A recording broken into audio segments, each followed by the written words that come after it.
দামি ফোন নিয়ে ঘুরলে ছিনতাই তো হবেই। রাজধানীর মোহাম্মদপুরে বৃহস্পতিবার রাতে আহমদ ওয়াদুদ নামে এক সাংবাদিকের মুঠোফোন ও মানিব্যাগ ছিনতাইয়ের ঘটনায় কর্তব্যে অবহেলার অভিযোগে 4 পুলিশ সদস্যকে প্রত্যাহার করে দেওয়া হয়েছে। ওই সাংবাদিকের ছিনতাই হওয়া মুঠোফোন সহ শুক্রবার 3 ছিনতাইকারীকে গ্রেপ্তার করেছে পুলিশ।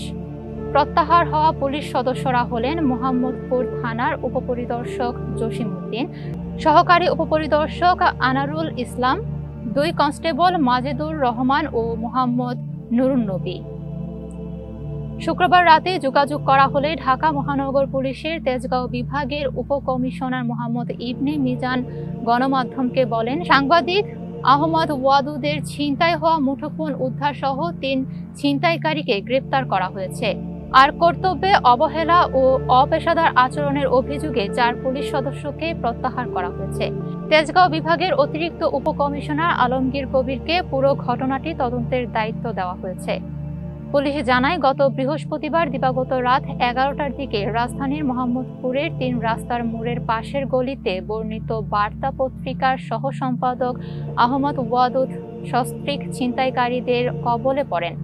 ছিনতাইকারীরা চাপাতির মুখে তাদের পথ রুদ্ধ করেন এবং তার কাছ থেকে মুঠোফোন ও মানিব্যাগ ছিনিয়ে নিয়ে যান।